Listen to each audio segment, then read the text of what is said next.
हाय बच्चों, मैं आज आप सभी को पंचतंत्र की एक और कहानी सुनाऊंगी। और आज की कहानी का नाम है वृक्ष देवता। एक गांव में दो दोस्त राजू और रमन रहते थे। राजू बहुत ही ईमानदार, मेहनती और अच्छे स्वभाव का व्यक्ति था। और इसके विपरीत रमन बहुत ही दुष्ट, क्रूर और धोखेबाज था। एक दिन रमन ने सोचा कि राजू बहुत ही मेहनती है और मेरा तरह तरह की योजनाओं को बनाने में कोई जवाब नहीं। अगर हम दोनों के गुण मिल जाएं, तो हम दोनों मिलकर कमाल कर देंगे। मैं उसे अपने साथ शहर ले जाऊंगा ताकि हम दोनों मिलकर खूब सारा धन कमा सकें और बाद में मैं अपनी चालाकी से उसका भी धन हड़प लूंगा। यह सोचकर रमन राजू के पास जाता है और बोलता है, मेरे प्यारे दोस्त, मेरे दिमाग में एक योजना आई है जिससे हम दोनों को फायदा होगा और हम दोनों ही भविष्य में सुखी जीवन जी सकेंगे। कौन सी बात मित्र, मुझे जल्दी बताओ। मैंने सोचा है कि क्यों ना शहर जाकर धन कमाया जाए। जी कोई भरोसा नहीं है, पता नहीं हमें कब और किस वक्त धन की आवश्यकता हो जाए और घर की जिम्मेदारियां भी आ जाएं। बात तो तुम सही कह रहे हो मित्र, बिना धन के तो कोई भी काम संभव नहीं है। मैं तुम्हारे साथ चलने को तैयार हूँ। अगले ही दिन दोनों मित्र शहर की ओर चल देते हैं।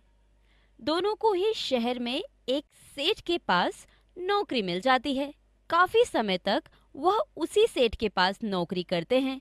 एक दिन दोनों मित्र बैठकर बातें कर रहे होते हैं। दोस्त, 1 साल हो गया है हमें इस शहर में रहकर धन कमाते हुए। हमने पैसा भी बहुत कमा लिया है।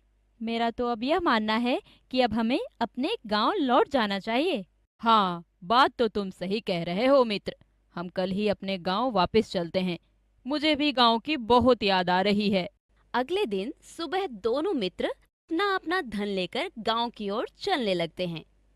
उनके गांव की तरफ का रास्ता एक जंगल से होकर जाता था। अभी दोनों दोस्त आधे रास्ते तक ही पहुंचते हैं कि रमन राजू से कहता है, मित्र, मेरा ख्याल है कि हमें अभी सिर्फ अपने जरूरत के हिसाब से ही धन लेकर गांव जाना चाहिए और बाकी बचा धन हमें यहीं जंगल में गाड़ देना चाहिए। क्यों मित्र, क्या बात है? दोनों मित्र बरगद के पेड़ के नीचे बाकी बचे हुए धन को दबाकर गांव चले जाते हैं। रमन की नीयत तो पहले से ही राजू के धन पर थी। रमन उसी रात को जंगल में वापस आता है और अपना और राजू का धन निकालकर घर ले जाता है। कुछ दिनों के बाद रमन राजू के पास जाता है और बोलता है, राजू, मेरे मित्र, जरा तुम मेरे साथ जंगल चलो। मुझे थोड़े से धन की आवश्यकता है। क्या बात है मित्र, तुम्हें इतनी जल्दी धन की आवश्यकता क्यों पड़ गई? बस कोई जरूरी काम आ पड़ा है, तुम बस मेरे साथ चलो। ठीक है, चलो। दोनों मित्र जंगल में जाकर बरगद के पेड़ के नीचे खोदते हैं।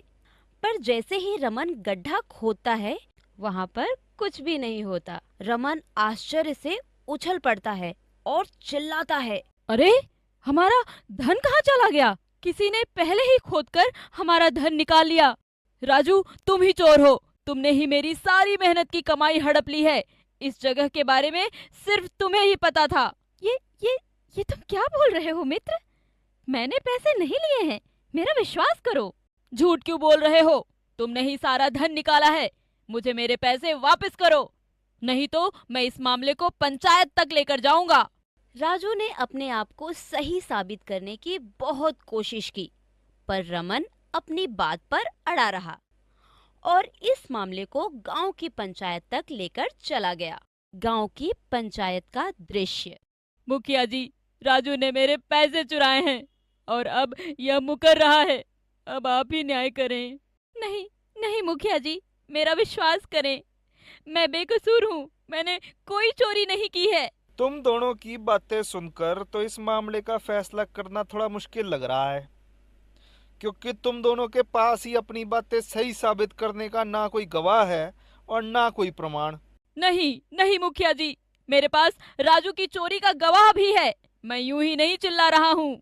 पंचायत के सभी लोग हैरानी से एक दूसरे की तरफ देखने लगते हैं। ऐसा कौन सा गवाह है तुम्हारे पास? मुखिया जी, जिस बरगद के पेड़ के नीचे हम दोनों ने धन दबाया था, उस बरगद के पेड़ में सदियों से वृक्ष देवता रहते हैं। उन्होंने जरूर इसको चोरी करते हुए देखा होगा। मेरा पूरा विश्वास है उन पर। यदि उनसे चोरी के बारे में पूछा जाए तो वो जरूर बताएंगे।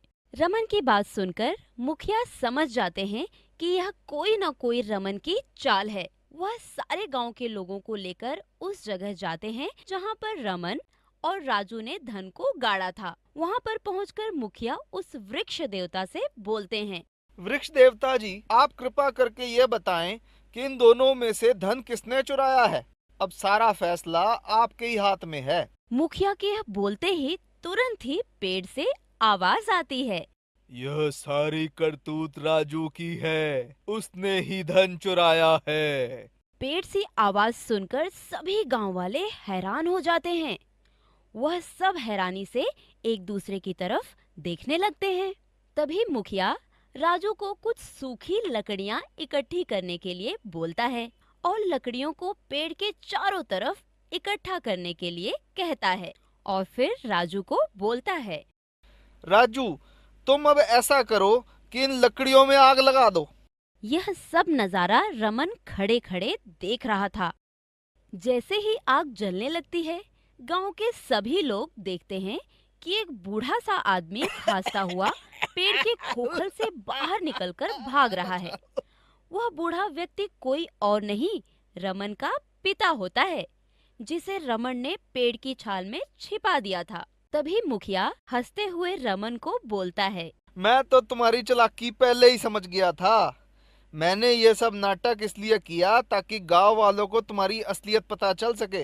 रमन शर्मिंदा हो जाता है। मुझे माफ कर दो, मैं लालच में आ गया था। मेरी राजू के धन पर खराब नीयत थी। मैंने उस पर गलत और झूठा इल्जाम लगाया। मुझे माफ कर दो। मैं राजू का बचा हुआ धन उसे वापस कर दूंगा। मुझे माफ कर दो मेरे दोस्त। और रमन सारे गांव वालों से माफी मांगता है। इस कहानी से हमें यह शिक्षा मिलती है कि हमें किसी का बुरा नहीं करना चाहिए।